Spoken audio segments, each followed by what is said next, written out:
It's been a while, hasn't it? What's up guys? It's Nacho here and welcome back to another video. It's been a while since I've uploaded for you guys, but I took a summer vacation, you could say. Took a little break, recharged the batteries, came back, and guess what? We're back. This video is going to be a transfer video, but it's not like a transfer roundup that we usually do. This is a brand new series I've got called the Transfer Society. And what is the Transfer Society? The Transfer Society is just like me talking about transfers, but with a difference. I will be talking about transfers going on, who signed this, who does this, who said whatever. But I also get you guys' opinion too. So the top comment and the retweet me is my link to my Twitter will be in the description. You can check the top tweet and top comment will be the ones that I will try and put in the video for the next couple of episodes and see if this signing is really good or is this signing really bad.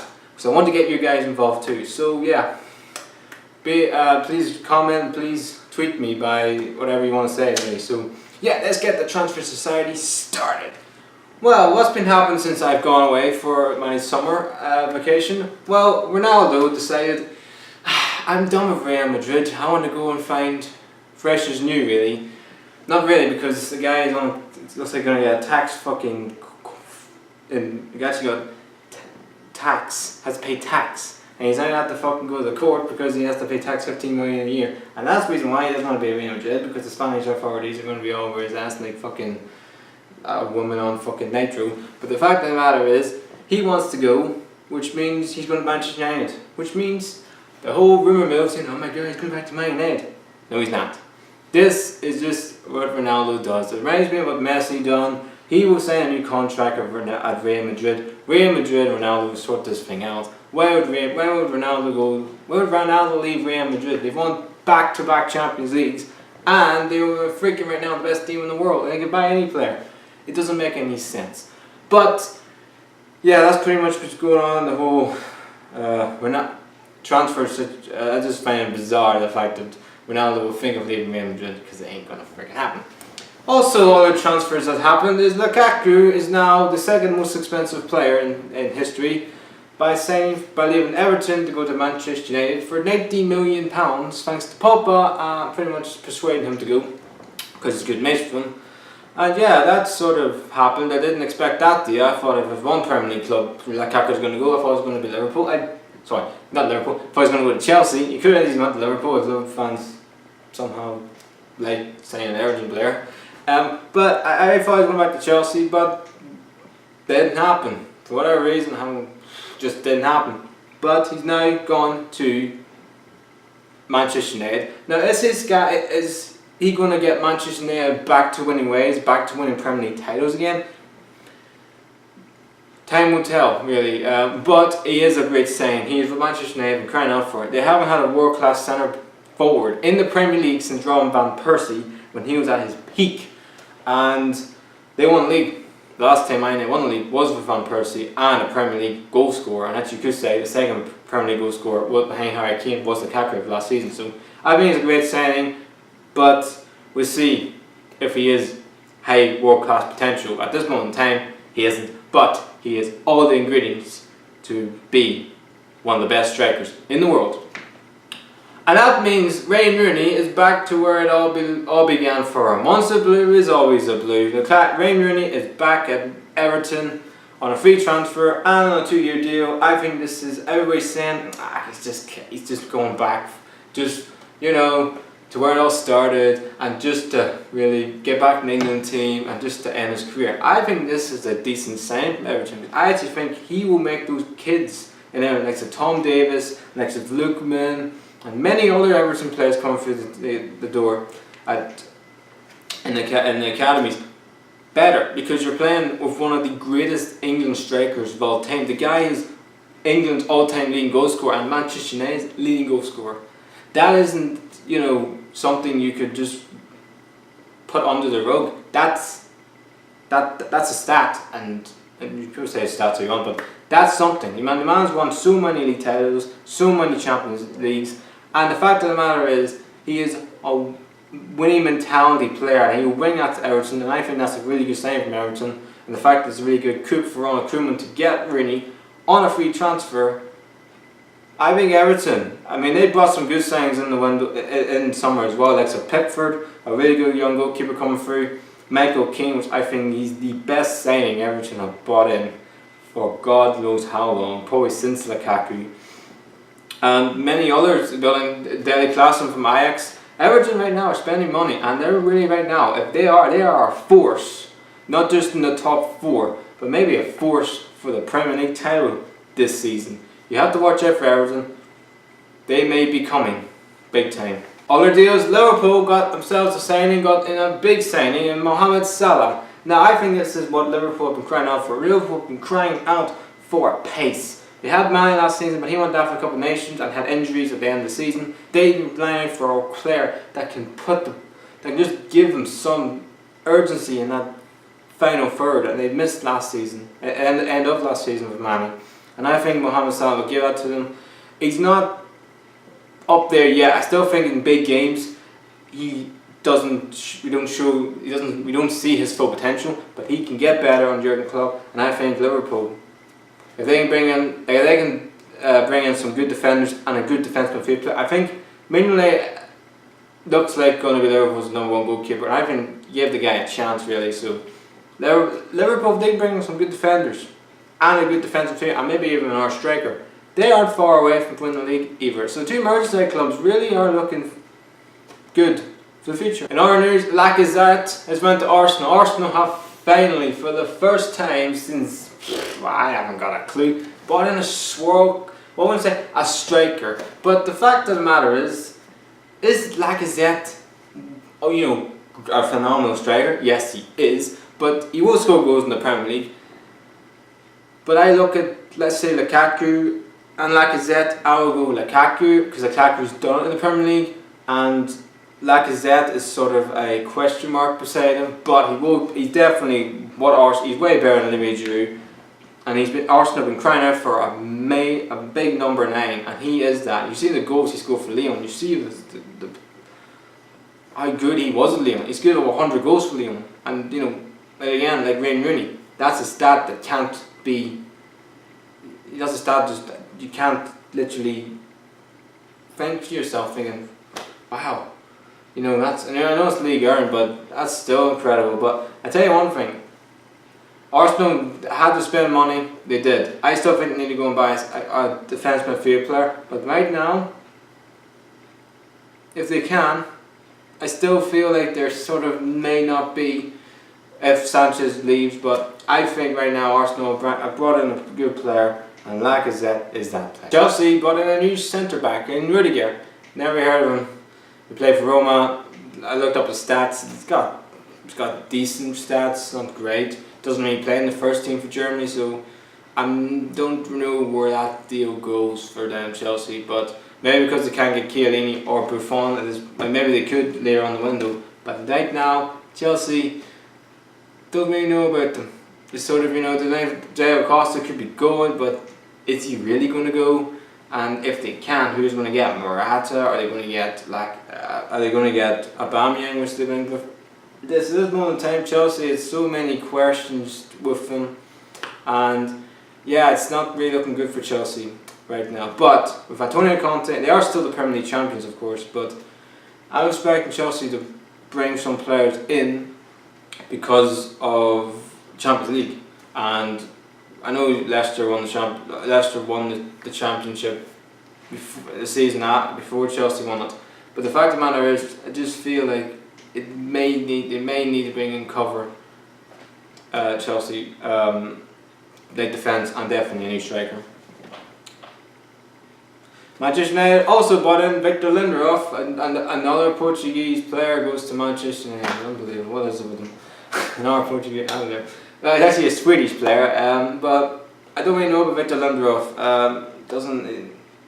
He's not like he's out there. It's just, is he a great signing?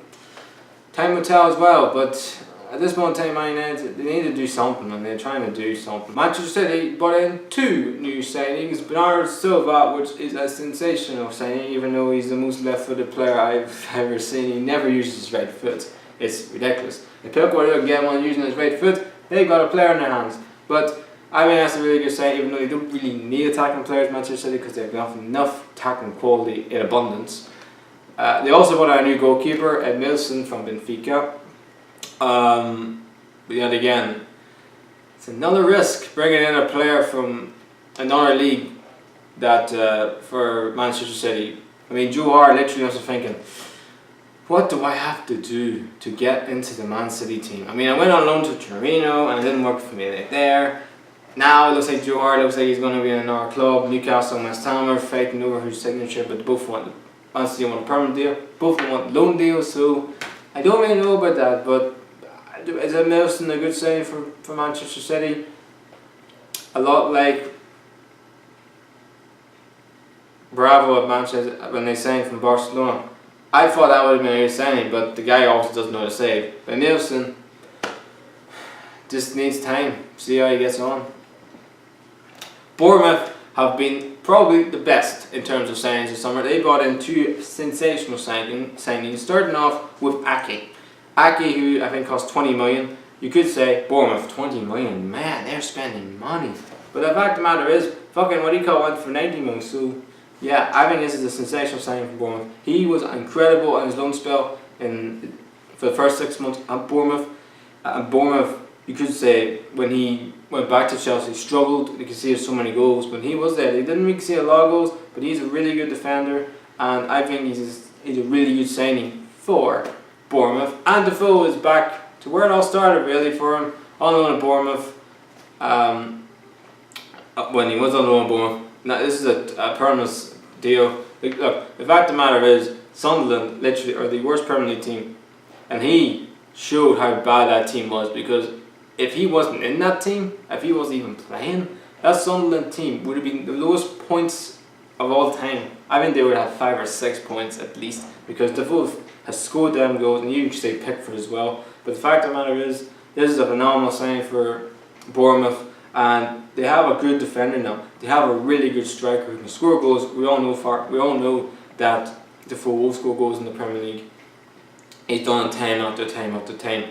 And you can't teach a dog new tricks. Well, you can't teach Defoe new tricks, because the guy keeps doing it every year. I don't know how he does it, but it's just sensational, and he's just an unbelievable player, Defoe, and a really good person. Bayern Munich signed 2 new signings. One, starting off, James Rodriguez has joined Bayern Munich on a 2-year loan deal, which I did not see that coming. That came from out of the freaking blue. I haven't got a clue, but that just came out of the blue. I didn't see that coming. James Rodriguez going to Bayern Munich, but you could say his good relationship with Carlo Ancelotti, who bought him at Real Madrid when he had that sensational World Cup year in 2014. But I mean, is this a good signing for Bayern Munich? I don't think he is what Bayern Munich need, because you got Robben, you got Ribery, you got Coleman. I don't think he is what they need. I think they need Sanchez, who has been linked with Bayern Munich, but he's also been linked with Man City. So I think Sanchez is what Bayern have been lacking in terms of pace and in terms of like a goal threat. They have Lewandowski, but they need another goal threat. When he's having his off day, which every striker does, they need somebody else, and I think he could be that guy. James Rodriguez, for me, is very good. He's a top player, but he's just, I don't think he's up there with the likes of Suarez and the Bales and the world class players. But he is a really good player, and I think maybe Carl's going to get the best out of him. The other player is Sewell from Hoffenheim. That's a really good sign for Bayern Munich. He was sensational with Hoffenheim. He's probably the reason why Hoffenheim Italy even fucking got Champions League last season. So that's a really good sign for them, and I think they're gonna try and I think get some more signings in through the door as well. They also brought in a really good talent in Tolisso from Lyon, who it looks like a really good prospect. And that mean Roberto Sanchez could be going to, let's say, back to Benfica, what I'm hearing, maybe a loan deal, but to try and get the Portuguese World Cup team. But maybe Roberto Sanchez may stay. He might, because of Xabi Alonso and Philip Lahm retiring. So they really do need something in that midfield. So maybe this is Roberto Sanchez's chance to show how good he is. So, who is Atletico Madrid saying that, and I didn't see this coming, an 8-year contract at Atletico Madrid. That is an unbelievable contract to stay for. To sign an 8-year contract. I can see 5 years, not 8. 8 years. I mean, he's a really good player, and Barcelona love him this summer. But 8 years, that's a long time for him. But hey, to tie him down is they had to really. But 8 years, a bit too much in my liking. Verratti and Paulinho.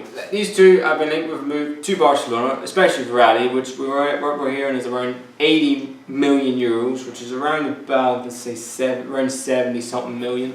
It's a lot of money for Verratti, especially for an Italian midfielder who's at PSG, and still for me in the Champions League doesn't really do it. But he's only going to get better, and Barcelona come knocking at your door. Then maybe the new Barcelona manager saw something in him. And also Paulinho, who was a flop at Tottenham, and then he's went to China, he's rekindled his career, he's been sensational for the Brazil national team. And Barcelona looked at him because Verratti, if they don't get Verratti, he's the backup. So we watched that space for that one too. Then we on to little French deals. Starting off with Tielemans, I think his name is, at Anglet, who's now went to Monaco. What a real prospect he is going to be, because he literally is the next Belgium coming through in that Anglet and also Belgium league. I watched him in the Europa League. I've watched him play for Belgium. He looks an absolute talent, and he's playing in a really good team, Champions League football next season, and also the champions for heaven's sake, Monaco. And they really, you could say they're selling players, Monaco, but they also got the money to spend players, them to make their squad better, and Tielemans is definitely going to do that for them. With Lacazette leaving Lyon, they bring in an arse striker in Chelsea's Traoré, who doesn't really get any games for them. He went at Ajax on loan, got to the Europa League final, lost to the eventual winners Manchester United, and he had a really good season at Ajax. But the biggest problem I thought he had was consistency, which could be the reason why he's only at Lyon, with respect to Lyon. But he can go to better clubs. He could easily went to the Premier League. He could easily went to the Championship. But I'm not saying that the Championship is Lyon are worse than the Championship. But I'm just saying that it's a big risk for Lyon to bring in a player who doesn't really get a lot of games and doesn't have consistency. But he does have talent, because Chelsea have sensational players coming through that youth academy, which is they keep winning the EFL Youth Cup every single time. It's now become a formality. And yeah, but Lyon need to bring in players. They have plenty of money as well, and maybe bringing him in maybe a good signing for them. And the last deal to talk about is Aubameyang, who has been linked every single summer. We talk about Aubameyang. Is he going to go to Real Madrid or Barcelona or Bayern Munich or English teams? Well, this could happen because Dortmund have said, "Come and get me, please. 70 million on the table. Anybody can get him." So there's going to be literally pistols at dawn for every single big extra. Barcelona, Real Madrid, Chelsea, Liverpool. So many players, so many teams have been looking at this guy, and if I had to put my money, let's say I put a £20 bet on it, I'm going to say right now, he's going to go to Liverpool. I don't know, I have a feeling that, Liverpool, I don't know what it is, maybe because Jurgen Klopp used to manage Aubameyang, but I have a feeling Aubameyang, it just feels right him going to Liverpool. I don't know what it is. I just think he's going to Chelsea and just don't think the style, Antonio Conte's style, suits Aubameyang. I think the Jurgen Klopp effect will suit Aubameyang. You got pace of Salah, you got pace of Mane, you got Coutinho, then you got Aubameyang. I just think it will work, and don't get hey, Bob supporters, this is all just speculation. This is just my opinion. I'm just saying if I had to put a bet on it, I would put a bet on Liverpool trying to get him. But 70 million is a lot of money. But you could say 90 million was a lot of money for Lukaku. 100 million, what we're hearing for freaking Mbappe, is a lot of money. But I'm just saying that if I had to put a bet on it, I think it would go to Liverpool. Now guys, we move on to the top 5 rumours of the week. Starting off with Joe Hart. Joe Hart, who's been linked with so well, Pep Guardiola literally just says, you know what, you're not good enough because you don't know how to pass the ball out. So he says, go and find a new club, but someone has to not get him on loan, permanent deal. Now the 3 clubs that have been interested in Joe Hart, one of them is West Ham. West Ham rather want him on loan than sign him. Newcastle on the instance are looking to try and buy a new goalkeeper for whatever reason. I don't know, because we have 3 goalkeepers. One of them won the Under-20s World Cup, for God's sake. But Newcastle A, don't want Joe Hart, but B, want him anyway, just because they do, because they need every club this summer. So, and the other club that I'm hearing is in China. But yeah, would Joe Hart go to China? I don't think so. Because he's England #1, and if he goes to China, I don't think he'll get an England national team for the World Cup. The other deal, number 2, is Bakayoko. Bakayoko, who's a really good centre defence midfield player, who has been linked with move to Chelsea, and actually looks like he is going to sign for Chelsea because those 2 teams have agreed a fee in the last couple of days. So that looks like happening, and yeah, note the comments, Chelsea fans. Do you think Bakayoko will be a good signing for your team? Put in the comments down below, I'll be able to know. The third player is Dembele. Now Dembele has had a sensational season at Celtic, the invincible season at Celtic. They went on and won everything that season. They won the treble. Okay, they didn't do well in the Champions League, but they got in the Champions League. So I watched him couple end of the games for Celtic. He looks a really good player. So I mean that's a really but who will get him? If I put a pound on Marseille. The 4th player is Diego Costa. He's linked with Atletico Madrid. Chelsea obviously don't want him. Antonio Conte sent him a text message, probably WhatsApp saying, mate, I don't want you this season because of your attitude or whatever it is. So it looks like he has to go and find another club, and Atletico Madrid probably are that club, but the problem with Atletico Madrid is they're banned from not signing players, but signing players to play, but they're banned for 6 months for signing players that play in the first 6 months of the season. You can't. If you are confused, I get it. It's confusing to me as well. And the last player to talk about is Mbappe, the player that everybody has been wanting. Real Madrid literally want this guy, want to get him and put him in that dream team. But I don't think that will happen. I think Mbappe will stay at Monaco, and I think give him another season at Monaco because he wants to get the French national team for the World Cup. And also, why would you leave Monaco? They're the champions of Ligue 1 and they're in the Champions League. I know it's Real Madrid, but come on, would Mbappe get in that Real Madrid team with Ronaldo, Benzema, Bale? Don't really think so. So guys, that's the end of the first episode of the Transfer Society. If you guys like this, new series I'm doing, then tweet me or put in the comments or do what the hell you're doing nowadays. So yeah, the top comment of next video, of the next episode, will be the one that I choose to see what you guys think of what I've talked about. Is there any transfers I've missed that I didn't talk about? Did I didn't talk about what your guys' clubs are? Put in the comments down below. I'm trying to at least make this series more about you guys instead of more about myself. So yeah, please like, subscribe. The Natural is out.